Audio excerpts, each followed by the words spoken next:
नमस्कार दोस्तों, आप देख रहे हैं RNI न्यूज। मैं हूं आपके साथ संध्या बेस्ट।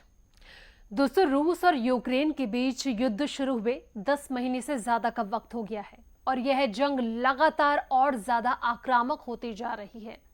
इस जंग में रूसी सेना को भी भारी नुकसान उठाना पड़ा। वहीं यूक्रेन के भी अपनी कई जमीन यूक्रेन ने गंवा दी है। यूक्रेन अब पश्चिमी देशों के हथियार के बल पर व्लादिमीर पुतिन की सेना पर भीषण हमले कर रहा है।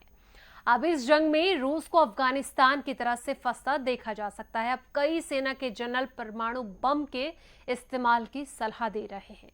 लेकिन इस बीच अमेरिका की खुफिया एजेंसी CIA के चीफ विलियम बर्नस ने कहा कि भारत के प्रधानमंत्री नरेंद्र मोदी और चीन के राष्ट्रपति शी जिनपिंग ने यूक्रेन युद्ध में परमाणु बम के इस्तेमाल को लेकर जो चेतावनी दी है, उसका रूस के राष्ट्रपति पर बड़ा असर पड़ता हुआ नजर आ रहा है। यानी कि अब शायद पूर्ण रूप से ये जंग खत्म हो जाएगी। आइए समझते हैं कि रूसी राष्ट्रपति क्यों भारतीय प्रधानमंत्री की सलाह को मानने को मजबूर हो गए हैं। विलियम बर्नस ने कहा कि मैं समझता हूं कि पुतिन और उसके आसपास रहने वाले लोगों ने बहुत खतरनाक परमाणु धमकी दी है। उन्होंने कहा कि यह परमाणु धमकी यूक्रेन को डराने के लिए थी। हम आज देखते हैं कि रूस की रणनीतिक परमाणु बम के इस्तेमाल की कोई स्पष्ट योजना नहीं है। बर्नस ने बताया कि अमेरिका में भी रूस को स्पष्ट कर दिया गया था और परमाणु धमकी देने का क्या गंभीर खतरा होगा। उन्होंने कहा कि मैं समझता हूं कि यह भी मददगार रहा कि शी जिनपिंग और भारत के प्रधानमंत्री नरेंद्र मोदी ने भी परमाणु बम को लेकर भी अपनी चिंता जताई है। मैं समझता हूं कि इसका भी रूस के नेतृत्व पर असर पड़ा है। अमेरिका अक्सर पीएम मोदी के उस बयान को दोहराता रहा है जिसमें उन्होंने समरकंद में पुतिन के साथ मुलाकात के दौरान कहा था कि यह युद्ध का दौर नहीं है। इससे पहले भारत ने बाली में G20 शिखर सम्मेलन के दौरान रूस और पश्चिमी देशों के बीच सामंजस्य बैठाया था।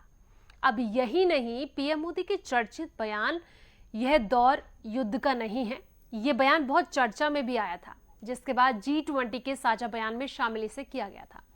अब पश्चिमी मीडिया का भी मानना है कि भारत अपने दोस्त रूस को युद्ध रोकने के लिए मध्यस्थ की भूमिका निभा सकता है। यानी कि अब इस पूरी जंग में पीएम मोदी हीरो बनते हुए नजर आ रहे हैं और कहीं ना कहीं ये कहा जा रहा है कि शायद रूस के साथ एक समझौता या फिर बातचीत कुछ ऐसी हो सकती है पीएम मोदी की, जिससे कहीं ना कहीं इस जंग को रोका जा सकता है। लेकिन विश्लेषकों का मानना है कि पुतिन ने यूं ही नहीं भारतीय प्रधानमंत्री की अपील को माना है।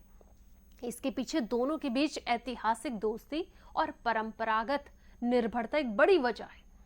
दरअसल यूक्रेन युद्ध के बाद पश्चिमी देशों ने रूस को प्रतिबंधों से लाद दिया है। अब इससे रूस को विदेशी मुद्रा हासिल करने में बहुत मुश्किलों का सामना करना पड़ रहा है। संकट की इस घड़ी में भारत और चीन ने रूस की मदद की है। भारत ने संयुक्त राष्ट्र में रूस के खिलाफ लगे प्रतिबंधों का समर्थन नहीं किया। रूस भारत को बहुत ही सस्ती दर पर तेल मुहैया कर रहा है। यही नहीं, भारत और रूस के बीच व्यापार भी बहुत तेजी से लगातार बढ़ रहा है। वहीं दोस्तों, भारत और रूस के बीच अप्रैल से लेकर अगस्त 2022 के बीच आयात निर्यात यानी कि एक्सपोर्ट इंपोर्ट $16.46 अरब तक पहुंच गया। अब अप्रैल से अगस्त के बीच रूस भारत को तेल का निर्यात करने वाला तीसरा सबसे बड़ा देश बन गया है।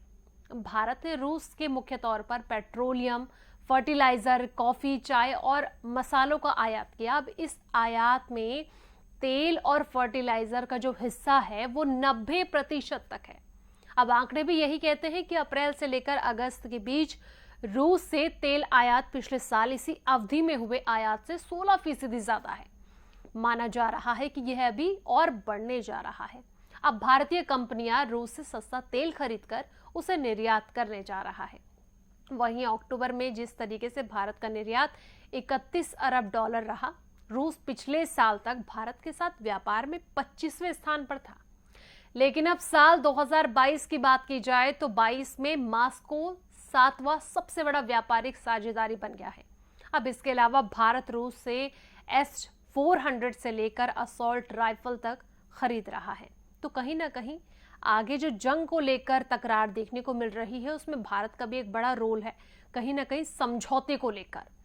रूस को इससे अरबों डॉलर की कमाई हो सकती है। ऐसे में पुतिन को पीएम मोदी की सलाह पर तवज्जो देना ही पड़ेगा। अब जिस तरीके से ये जंग की शुरुआत हुई थी, जिसमें रूस पहले भारी पड़ रहा था यूक्रेन पर, लेकिन अब बिल्कुल इसके उलट है। जिस तरीके से चीन और भारत की बात की जाए तो अक्सर जी समिट में भी देखने को मिला है कि प्रधानमंत्री नरेंद्र मोदी ने हमेशा चीन को लेकर, और साथ ही चीन की बात की जाए, रूस की बात की जाए तो इन्होंने रूस का समर्थन किया है। पहले कोविड के दौरान, फिर यूक्रेन संघर्ष के दौरान मोदी और पुतिन लगातार बात करते रहे।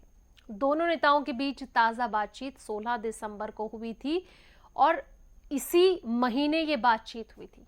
इससे मोदी ने पुतिन से एक बार फिर कहा कि बातचीत और कूटनीति ही आगे बढ़ने का इकलौता रास्ता है। दोनों नेताओं के बीच फोन पर यह बातचीत ऐसे समय में हुई जब यह सामने आया कि मोदी इस साल सालाना भारत रूस शिखर सम्मेलन के लिए मास्को नहीं जा रहे हैं। अब पुतिन पिछले साल इस समिट के लिए भारत आए थे। इससे पहले समरकंद में शंघाई सहयोग संगठन की बैठक में मोदी ने पुतिन से कहा था कि आज का युग युद्ध का नहीं है। अब भारत को इसी महीने रोटेशनल आधार पर G20 की अध्यक्षता मिली, जिसके बाद पीएम मोदी की वाहवाही भी हुई।